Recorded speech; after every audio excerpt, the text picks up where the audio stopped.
reading from the article that is coming.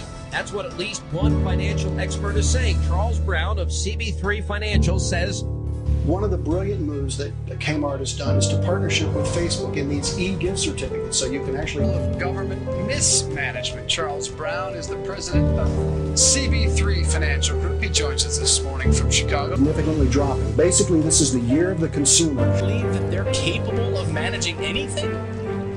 Well, it's sort of like handing the keys to the chicken coop to two wolves.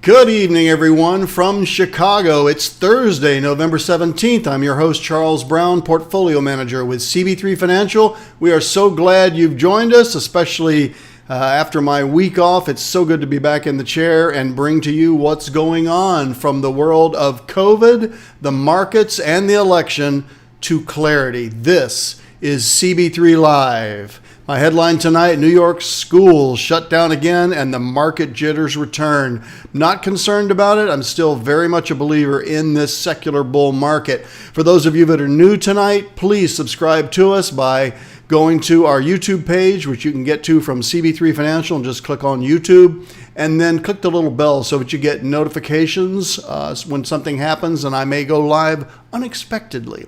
Also encourage you to follow us on Twitter. I tweet every day, sometimes twice a day.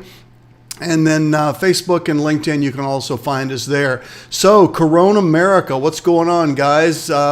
Numbers going in the wrong direction. Not happy about this. We did cross that 250,000 total U.S. deaths, yet still the death rate, if you do the math, the 170, 161 for the new cases versus the number of deaths is around 1.25%. It is a fatal disease for a very, very small percentage of the population. It's not something that we are happy about, but it is still a relatively small number of people. The headline story here, the shutdown in New York. So New York has a positive test rate equal to 3% using a 7-day rolling average. They hit that number. But look at New Jersey and Connecticut, even higher, and yet their public schools are still open. So I think the mayor is making a big mistake, but de Blasio is kind of famous for that. And Andrew Cuomo is not really helping things. It's just a mess in the East, guys. It really is. And for those of us in Illinois, it's not much better here. I can tell you in my travels to Texas and Tennessee, those states are open for business. They are open for school. That doesn't mean that they don't get COVID down there and that people don't die, but they're just taking a different approach. And I think especially as we move into 2021, you're going to see those states that make the decision to pick up and move on with life are going to be in a better shape by the end of next year. This is where the breakout is. The dark colors are bad, so you can see like Illinois, Wisconsin, these upper Midwest states just really struggling, and then you've got a state like Georgia and Florida just not really having much of a problem. Even New England not having much of a problem because of the lighter color. And so that sort of rules out that, hey, it only happens to plague those states that are in the very north part of the country. It's just not the case. I believe it's a matter of personal choice. And how, whether you're wearing a mask, whether you stay apart from people, if you go out and you're sick and you infect others, just common sense. Stay home if you don't feel well, wear a mask, and stay away from big crowds, even small crowds. Now, this surge has caused a drop in consumer confidence. I've been following this since March when our program started airing, and it's been pretty consistently going up. We had a pretty 2 weeks of downturn here, which I don't like. I do think this will turn around, especially if we have a flattening of this curve during the holiday season, because I think in general people become more optimistic during the holiday season. This is kind of a complicated map, but I wanted to show it to you. It's the first time I've done this. Look at the COVID cases. That's the line that's shooting up there. The number of opening measures, in other words, shutting down, and then restrictive measures, and then on hold, in other words, leaving things where it is. The point on this chart is that the red is not skyrocketing back at where it was in the summer. So I'm encouraged by this. Now, granted, this is a weighting of the GDP states, so California has a bigger weight than Delaware. But nonetheless, this is a little bit of a positive. We still have more deaths than any other country in the world, but we also have a very mobile population, and I'm just not surprised by this number. Let's get to the good charts here. I try to present a balanced case. I really do, guys. The dotted line means that's the expectation of new COVID cases per day. Remember that we're testing more than almost any country out there. I think actually we are testing more than any country per population. And then the COVID deaths per day, we have a little bit of a spike expected to finish this month and then to head down pretty significantly into January. Those are positive data, and I'm encouraged by those. Now, I'm not sure why. You guys remember I talked about Sweden during the summer, but look at Norway and Finland. I mean, they're just flat at the bottom here. The UK spiked actually above the US, but there are obviously places on the planet where they have found a way to deal with this. They're small countries. I mean, Finland and Norway are not barn burners in the GDP department, but I think that there's going to be some, when things slow down a little bit, some knowledge shared between the scientists. I was talking about follow the science. Okay, I'm so tired. If I hear that again, I'm going to throw up. But the reality is that there are some countries like these two Scandinavian countries, although technically Finland's not Scandinavia, but you guys play with me on that, okay? And then South Korea. So we're going to have to, when this thing slows down, figure out what those countries did that the rest of us could have picked up on. Now, I'm not going to go through this whole chart, but if you guys have your screen snap software, I think I've recommended that the last several weeks. Do a screen snap right here in my presentation, or go back and freeze this. But this is the Moderna, how the vaccine works. The main thing that you need to remember from this is, and I could spend 15 minutes on this one slide, that the vaccine is creating fragments of protein that are there ready to battle. So think of it as loaded for bear in a colloquialism there. It loads your body for bear, okay? And gets you prepared in case these viruses come in and start mutating, okay? They don't all work this way. AstraZeneca's has a particularly strong immune response in older adults, and being one of those, I'm really happy for that. So if I can, I plan on waiting for this particular vaccine for myself and my wife, and maybe some of you that are on this program tonight. But what we have is I didn't cover Pfizer.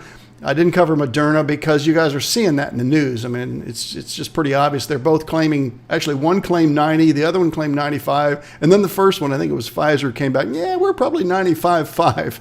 So, there's a little bit of a pony race going on here, but it's encouraging with AstraZeneca really targeting older Americans here. Johnson & Johnson is running a one and done program. Now, the other vaccines to this point require 2 doses, and they require serious cooling, like sub-zero cooling for the vaccine itself, where Johnson is a one shot and done.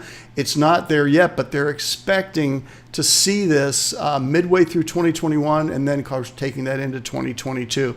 So again, that's encouraging. We have 4 companies now that are producing vaccines with slightly different efficacy and slightly different focus. Okay, so behavior changes. What has happened? What have we looked back on this year now? Online streaming took a huge jump up, and the cable companies are definitely seeing this because people wanted more content. They wanted to simplify their online internet access, and they've just got internet. A lot of people dropping cable. They're adding grocery delivery, restaurant pickup service, delivery service, store pickup. Walmart made some huge progress in that area. These are behaviorisms in America that I don't think are going to change even with the vaccines. I think these are trajectories. They say what a habit takes 21 days. Well, we're way more than 21 days into this. And these are habits that are not going to die easily. Maybe that's okay. For something a little bit lighter, sales of popular Thanksgiving supplies, pie filling, and canned cranberry sauce. Now, unfortunately, I think my trainer's on the show tonight, and he's got to be thinking, yeah, that's going to be Charlie getting all that pie filling. But you know what? It's been a bad year. And it's okay to splurge a little bit, but it's a little bit of data there from Nielsen that I thought might interest you. We're still, getting muffins and turkeys and nuts and canned green beans and whatever, but we're going to have a lot of pie to appease ourselves a little bit from what this brutal year has been. So let me ask you this. Do you think COVID-19 is getting better in your area of the U.S.? Many times we have people from 4 time zones on here.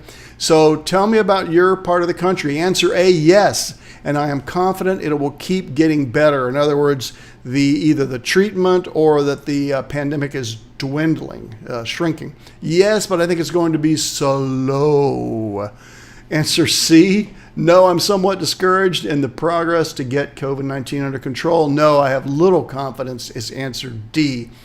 So I've got about a 20-second delay, it looks like on my monitor. I'm going to let you guys answer this. I'm going to look over in the notes and see if I've got anything. Kay and Jean, welcome. Andre from upstate New York, welcome. Dr. J, yep, wearing masks, you bet. Lots of false positives. Keith, I've seen the same thing. People that get tested 2 and 3 times and either 1 or 2 come out positive. And I think you have a relative that happened to, so you probably have some sensitivity to that, but I appreciate you mentioning it. Hey, Deb from South Florida. I want a dose of everything. Would that include Jack Daniels, Doc? No vaccine for Keith, though. Okay, we'll see. I haven't made up my mind yet. Again, I'm more interested in the one that caters to the older audience. So what do we have here? We're discouraged. We got a C, we got a B. It's going slow. Dr. J, I will get better with the vaccines. It will get better, yeah. B or C for K. Charles. A, yes, much better in Florida. You guys probably got the best governor you've had since I was growing up there. You got a really good governor. Alice, Larry, hey, Karen, how are you? Answer C. Somewhat discouraged. And candidly, I think 2 things cost the president the election, at least as it stands right now. The handling of COVID-19, and in some ways, maybe some people perceiving it was a little cavalierly handled with the lack of masks. But when we look back in history, that could be the case. I do not think this election is over yet, for the record, though, okay? In reality, mostly politics at this point, yeah. And I do think it's going to get better. I'm with you, though, Keith, on that. So, all right, guys, on the economy, what do we got going on here? There's green on the screen. All 4 major asset classes. NASDAQ up 32, almost 33. S&P almost up 11. Dow up 3 and 1/3. Russell up 6.9. Russell jumps over the Dow. If you remember, the Russell was getting beat up, just something awful. Something awful. So the Russell has closed that gap with the NASDAQ. That's a positive. Most of our investments are in the NASDAQ. That's what has produced the 45.6% return in CG. If you're a client, you have a CG account. 100% of our clients do. And for those of you that are in the little more conservative DG, that's up about 18.5%, which still beats the S&P 500 at much less risk than CG. So we like the way these are performing. I'll give you a heads up that for those of you that follow my more technical video series called Your Daily 5 for Stock Charts, I'll have an episode sometime tomorrow for you to see on that. We'll be talking about DG and the choices I'm making there going into the holiday season. So GDP. Now, a lot of times we talk about GDP on a monthly basis. So last month you saw that incredible number, 33.1. Didn't change anything in the election, but it was a phenomenal number. This is an annual number, okay? So if you look back, you'll see there's a bar for each year. And the projection now for 2021 is for a 3.5% growth, which is better than at any time since 2003. Of course, it follows a really bad 2020 this year, and yet 2020, even with the pandemic, was not as down as 2008 was. So I just think we've made a phenomenal recovery here, guys. I've been talking about it since I started the show on March 12th. I'm just, cheering for Americans here, getting us back on track. Sector weightings, forget that suggested allocation. Where the weighting of the market is now: infotech, healthcare, consumer discretionary. A lot of people say, well, don't you want a little bit of everything? And well, no, I don't. Reality is, if you look in the little rating column there, underperform. Why would I want anything that's underperforming? That just makes no sense to me at all. We're looking for the proven winners. So at any time with the 11 sectors, I don't think I've ever been in more than 7 of them. Right now we're in 6. And even the 4th and 5th one are pretty low weighted. So I'll get into this more in the Your Daily 5. So you guys, again, if that are interested in the tech stuff, follow me on that on Stock Charts. We had about 1,600 viewers for that last one. So unemployment claims, this forecast was for 710. I didn't get the final chart on this. It actually bumped a little higher to 720, but still way, way, way down than the 7 million almost that we had back in March and April. Still moving in the right direction. It's just, to use my previous word, slow. And it's frustrating, but it just takes time, guys. It's just going to take time. Consumer credit back in expansion. People are spending. Why? Because they're encouraged. The key takeaway from the report is that revolving credit, that's people that charge things but don't necessarily pay it off at the end of the month, increased for the first time since February. That would make sense because we're heading into the Christmas season. But what that tells me is people have confidence that, okay, it's been a bad year. I'm not just going to let it poop on my Christmas and my family's Christmas. I'm still going to celebrate. And next year, I'm just confident we're going to get behind this because we have these announcements of vaccines. It's a really big deal. It just is. So I've got a lot of good data in this section, guys. Look at this industrial production. People are saying, well, it's tough to get industry going again, because companies are shutting down and, people are losing jobs. Well, look at this 2020 recovery. It's the dotted line there versus the 2008 Great Recession and recovery. Now, I'm going to show a lot of charts like this in this section where you can compare. You remember the word V-shaped recovery and people doubting, at least in the media, that we were going to have a V-shaped recovery? Here's an example of in the industrial production sector that we are clearly having a V-shaped recovery and much more successful than we did in 2008. Retail sales, are we getting back to where we were in February? Well, 100 is the line for February. Obviously, we plunged in clothing and food service, etc. Food and beverages and total sales are actually above where they were in February. Still getting hurt, food service, drinking places, clothing, and that's because we're all wearing the same things, right? I don't think I bought anything this year. Forgive me, Alice, if I've forgotten it, but I'm pretty much staying here, and so I don't need to. But these industries will recover. Look, they've made an enormous comeback since April and May, and I find that very positive. PPI, the Producer Price Index, above expectations. That's the blue line there, okay?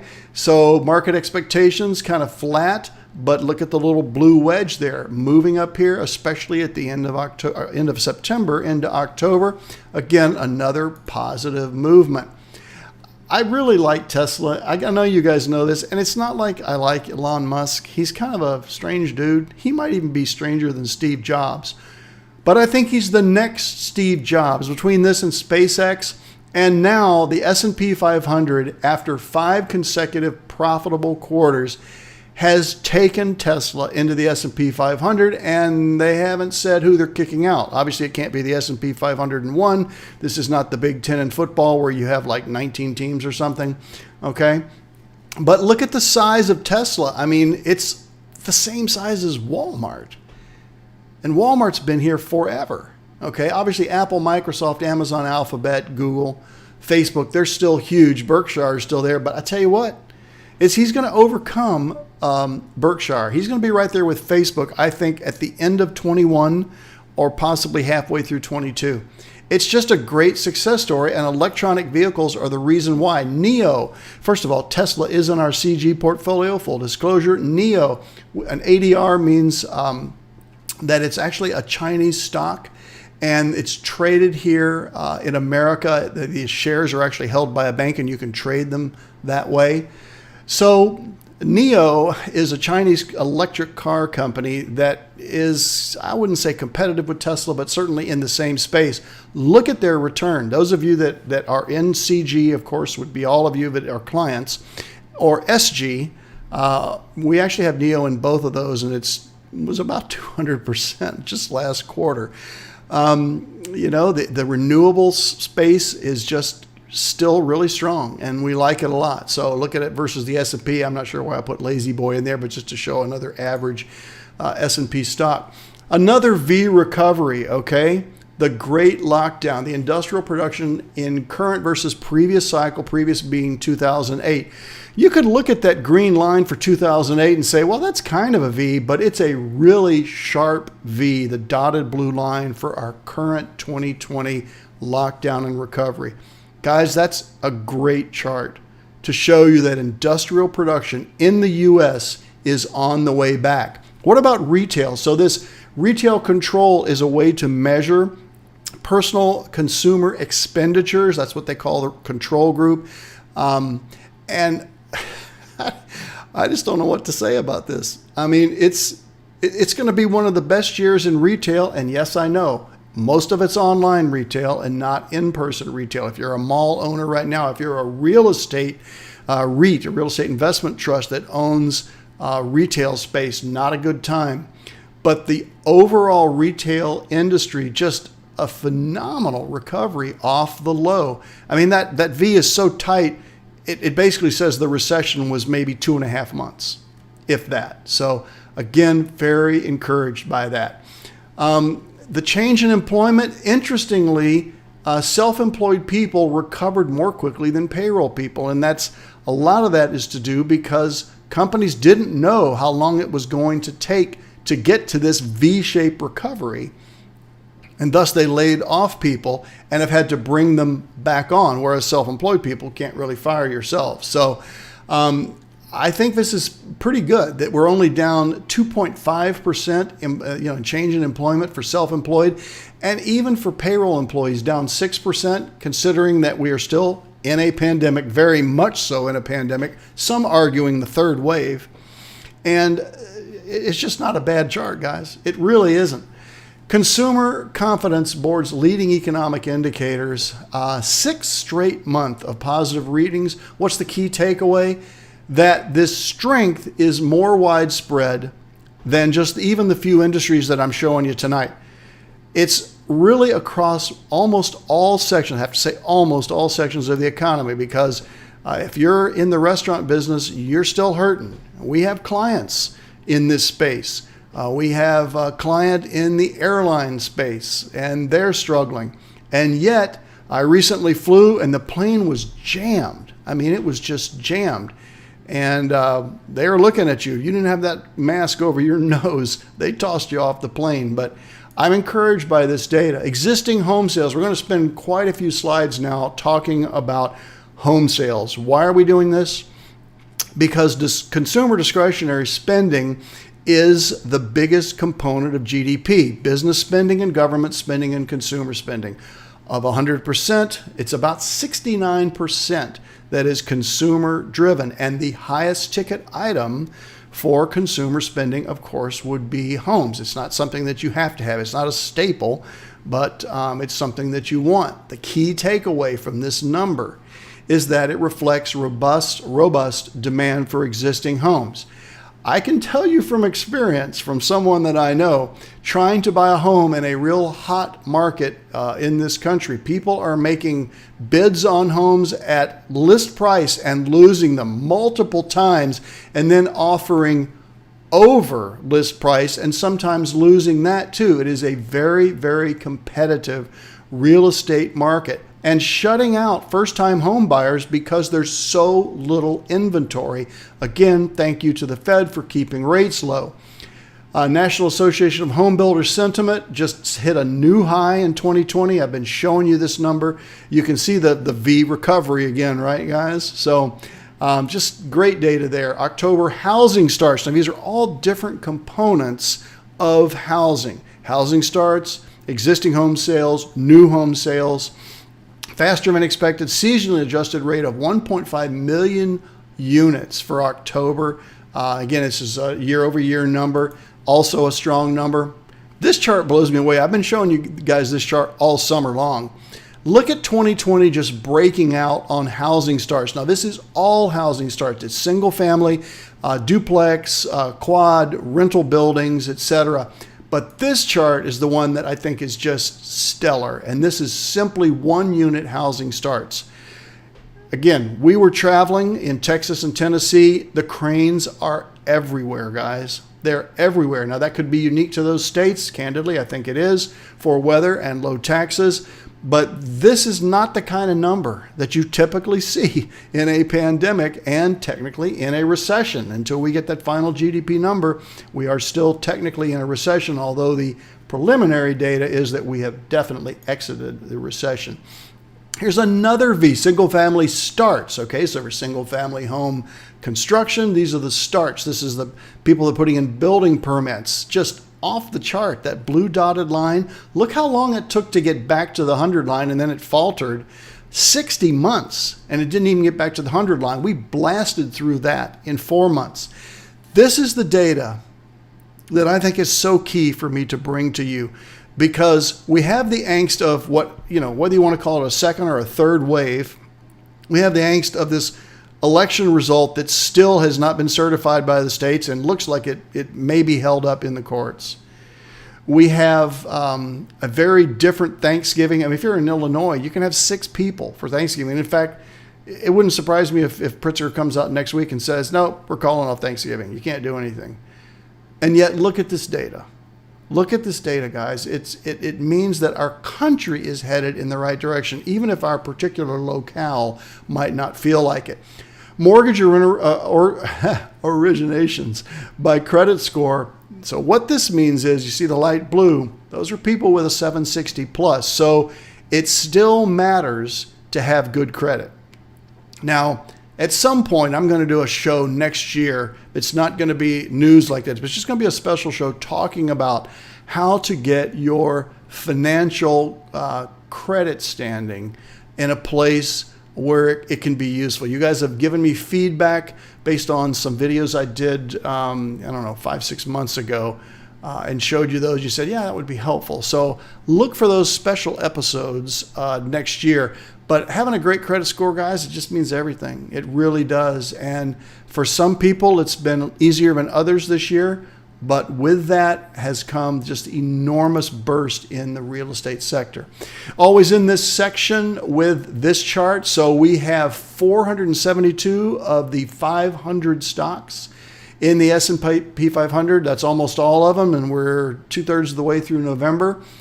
85% have exceeded expectations. Guys, that number is usually 73%. And I remember saying as we started, remember, whenever a new quarter starts, and I'll be doing this in early January, here come the first results for the fourth quarter earnings. 85, guys, it's just phenomenal. It's like 12 percentage points above what it normally is, around 73, 74. In a pandemic, in a recession, okay, with some markets, some asset classes doing very, very well, and others really not doing well at all. This is a great number, a really good number. So, what do you guys think about the market? I'd like to know this, okay? I think the stock market is going to, letter A, calm down after the Electoral College Day, that's December 14th.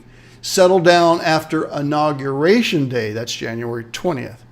It's going to stay edgy into the first quarter of 21, or it's just going to stay edgy for quite some time. All right, we got this delay, so I'm going to check it for comments here. You guys answer, and let me see what I can answer over here. Joey Pruitt, hey, how are you? Good to see you. Florida is the best governor in America today. I'm going to argue with that. I think so, yeah. But William Lee, Bill Lee in Tennessee, 11th generation Tennessean, a really good one as well. But I'm going to agree with you. He's a really good one, Charles. Way to go, Florida, from Andre. Yeah, it's all politics. I know, guys. Can we move there and vote? Yeah, we need people voting in Georgia. Hey, Nellie, welcome from Florida, not Georgia tonight, I think. Maybe Mary's with you. Hope you guys are doing well. Answer C, stay edgy into first quarter. Could be. I'm going to address this in just a second. K's got a C, stay edgy for quite some time. Charles, probably. Karen, into first quarter. Keith, stay edgy for quite some time. Yeah, I mean, a lot of it depends on what happens with this vote. And if one of the two sides, doesn't get the answer that they want, we don't really have a precedent for this. Now, you can immediately say, well, sure we do. We can go back to 1980. That was one state, folks, and they're holding up these things. There's a Chad hanging on that. It seems kind of antique right now. But this is a much different situation because it's what is alleged corruption over multiple states, maybe as many as 12. At least that's what Rudy Giuliani was saying today. And again, because we're in a secular bull market, I'm seeing the market for the most part ignore it. So I didn't see, so calm down after Electoral College Day. I'm glad to see that, Doc. We got a C and a D for Larry, and hey, Deb, and an A. Yeah, I think once the vote is certified, the states actually certify the winner, that's pretty much going to tell the market, there we are. Obviously, that could change on January 5th, and now we're getting to the political section, if the two senators in Georgia go to the Democrats, because that would make a 50-50 Senate. Don't think that will happen, but it's always possible. I think that what's going to happen is, as these votes continue to come in the House, you're going to see that the House is going to be almost 50-50, very close to 50-50. And the Senate will stay with the Republicans. And it's either going to be Biden or Trump, guys. I'm not going to drill down any further than that. So here is the map of which counties were won. And here we are in Illinois. It's all red in Illinois except for one county. Look at your state. You can see, for instance, Nevada has one county that's blue, but it's enough to turn it. There's not a single blue county in Nebraska, Oklahoma. It's just the nature of the beast, guys. But it's interesting to me as this gets duked out in the media. There are actually other places around the world that are watching very closely on how the U.S. is handling this alleged corruption and how it might apply in their elections.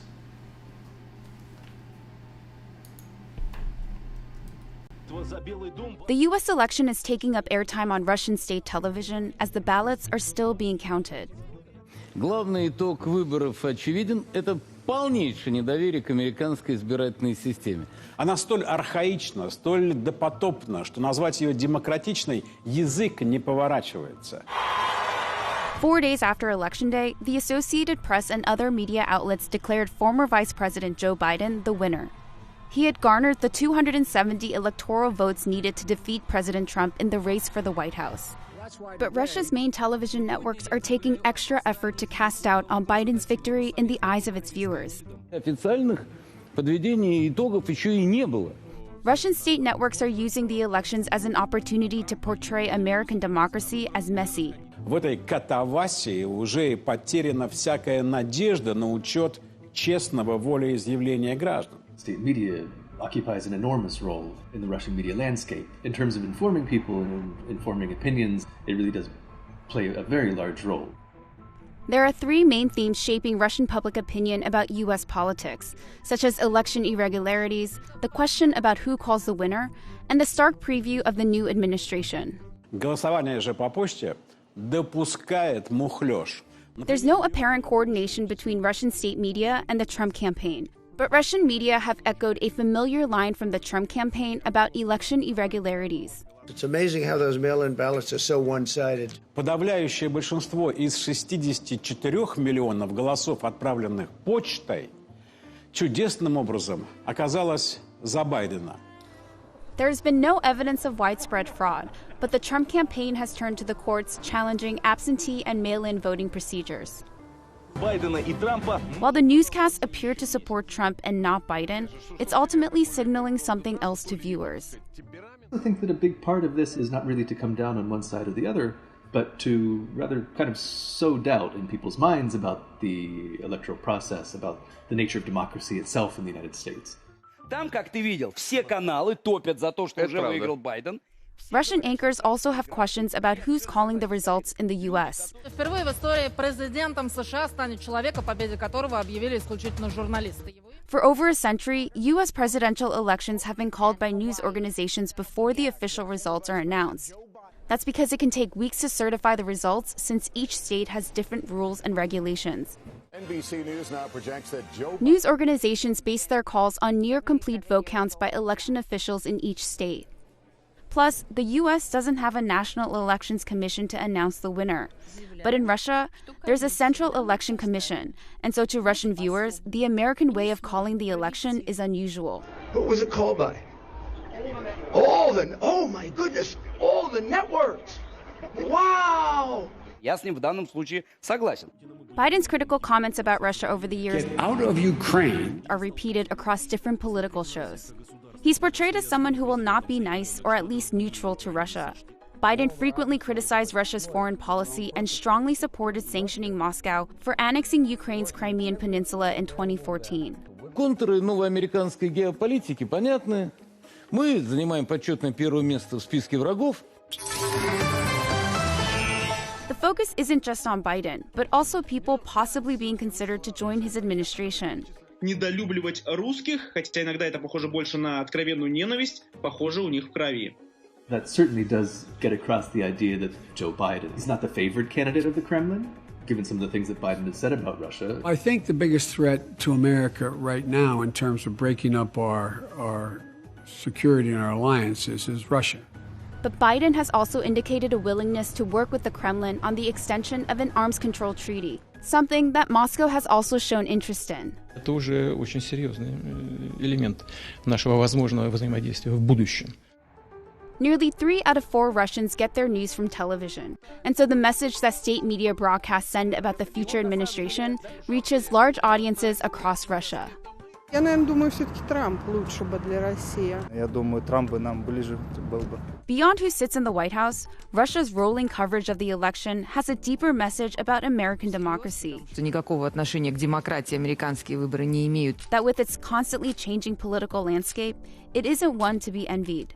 The more time passes, the more you see the differences between the U.S. political system and the Russian political system, which in name calls itself a democracy.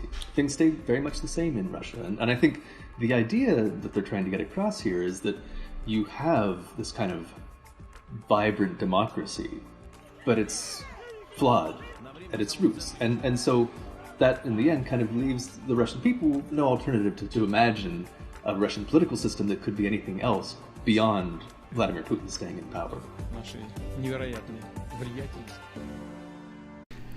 I'd hoped to find a video similar to this with giving you feedback on what China thought of the elections, and I may be able to find that before the next broadcast.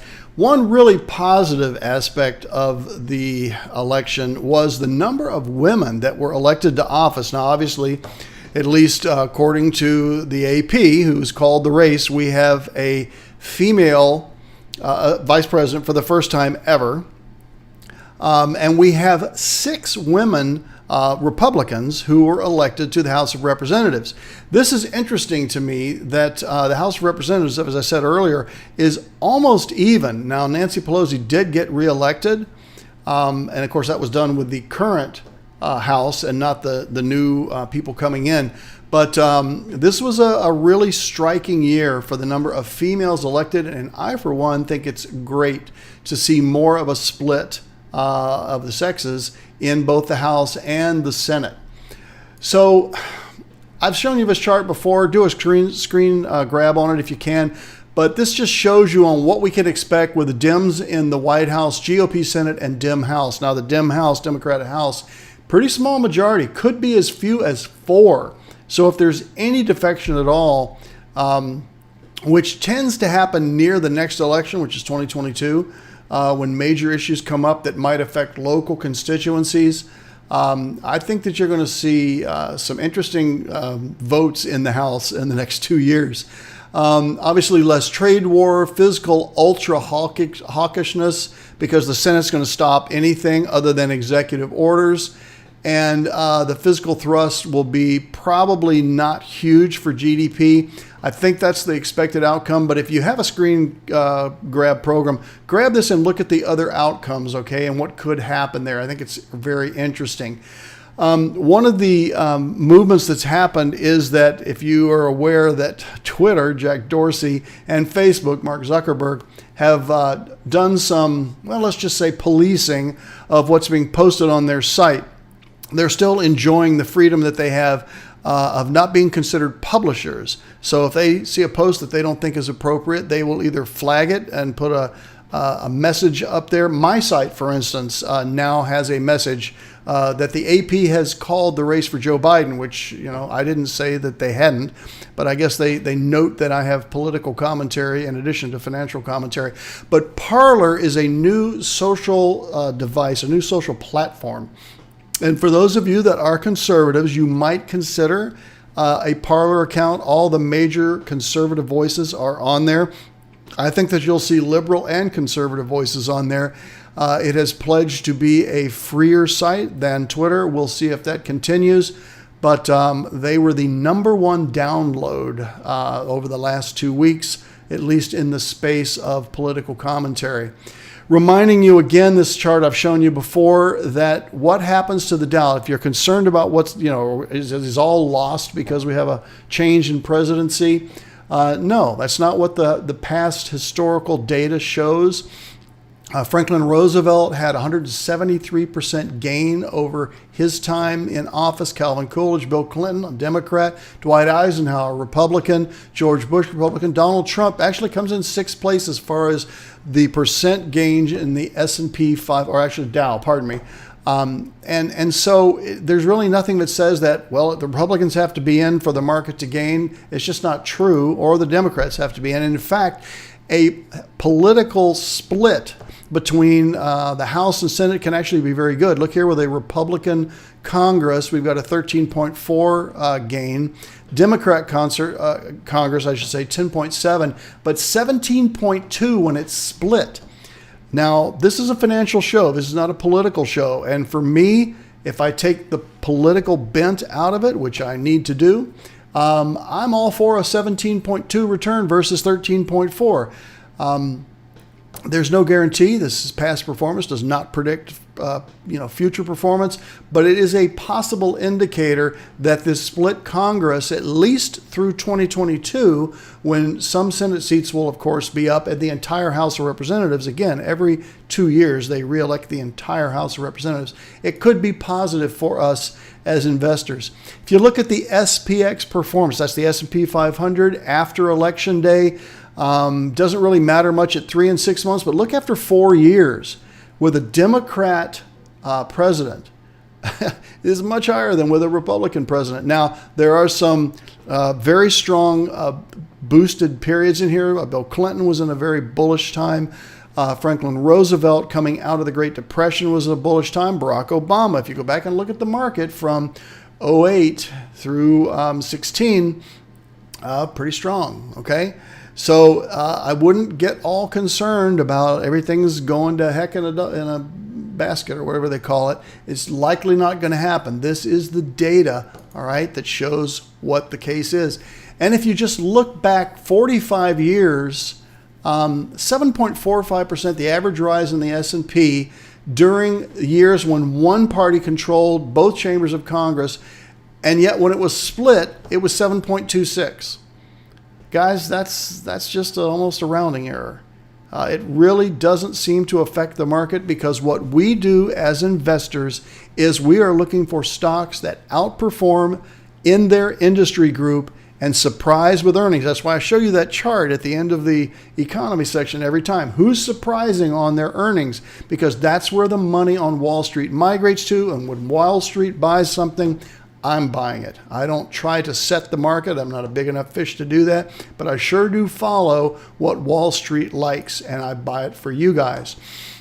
The dollar would be the concern here. Dollar's actually been pretty strong during President Trump's tenure, but just note that over time the dollar has gotten weaker and weaker. And I mentioned this 2 weeks ago and 3 weeks ago. In January, I will be having a special webinar on cryptocurrencies, especially fixed allocation cryptocurrencies, fixed issuance. And that means, for instance, Bitcoin, there are only 21 million Bitcoins that have ever will be made, ever have been or ever will be made.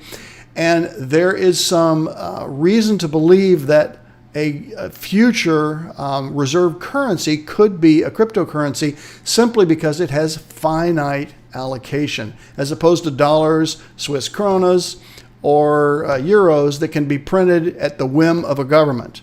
There's a whole lot of risk there that your asset gets watered down. If you look at the red line on this chart, that's exactly what's happening there, okay? Last question of the night, I asked this, and now I've just pushed the dates out a little bit. Who's going to win the 2020 election? Donald Trump by November 30, Joe Biden by November 30, Donald Trump after November 30, or Joe Biden after November 30? Let me check the questions here. So while you guys are answering this. Okay, Kay, I think China will be a bigger problem than Russia. I totally agree. Nellie, I'm seeing you agree. Thanks, Doc. Glad you liked the videos. Wish I could have found one on China, but this was a good one on Russia, I think. There may be another one coming up here over the next few weeks. Wish we could get all the 80-year-old out. Yeah, well, not quite yet. Then why give credit to Russia's view knowing they're the enemy of the United States? I don't know if I'm giving credit. I'm just saying that they had a take. What I was trying to show with the video was that we have our own domestic take. We have our own press corps that has their take on it, and that there are other perspectives in the world. We are the biggest fish. We are the biggest economy. And President Trump is probably one of the biggest personalities to ever occupy the office. So I just thought it would be interesting to you guys. I'm not espousing Russia's view. I'm just saying that it was another take. And if I can find others like it for China or even some European nations, I will. Let's see what we have here. Nellie, D, Joe Biden, Joe Biden, Joe Biden. C, Donald Trump after. Okay, you got Keith, Charles Todd, we got C, we got some C, Larry Wall, big question marks. Well, yeah, I guess if I could know and predict, then wouldn't that be great? But we'll see. We'll see what happened, guys. Just reminding you again, if you're new here or you know somebody that really just wants to keep up with the markets, maybe their own portfolio, they don't have to be a client. As you well know, there are plenty of you on here that are not clients. But just go ahead and subscribe. Go on over to YouTube, subscribe, click the bell so you get the updates. See us on Facebook. Definitely follow us on Twitter, because I'll make an announcement here on the last slide, which is going to be a good reason to follow us on Twitter, okay?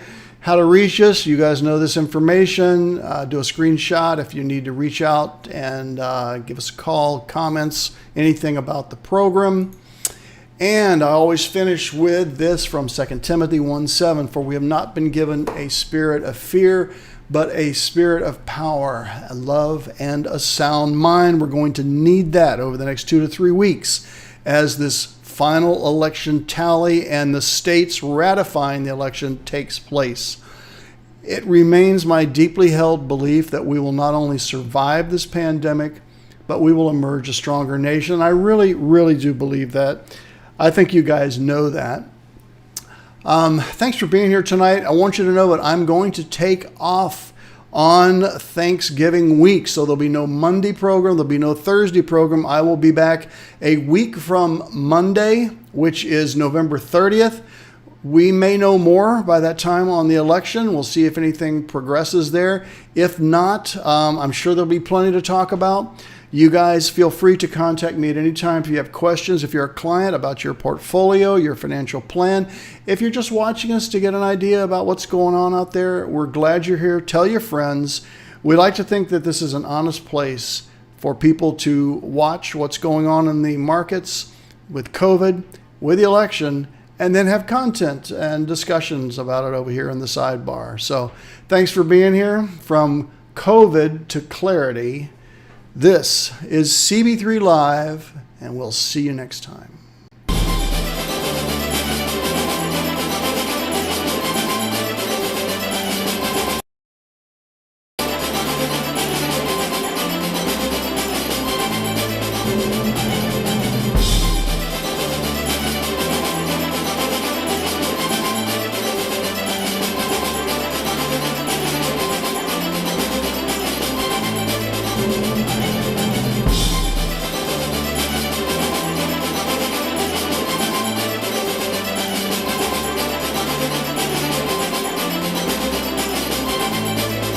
Stalemate.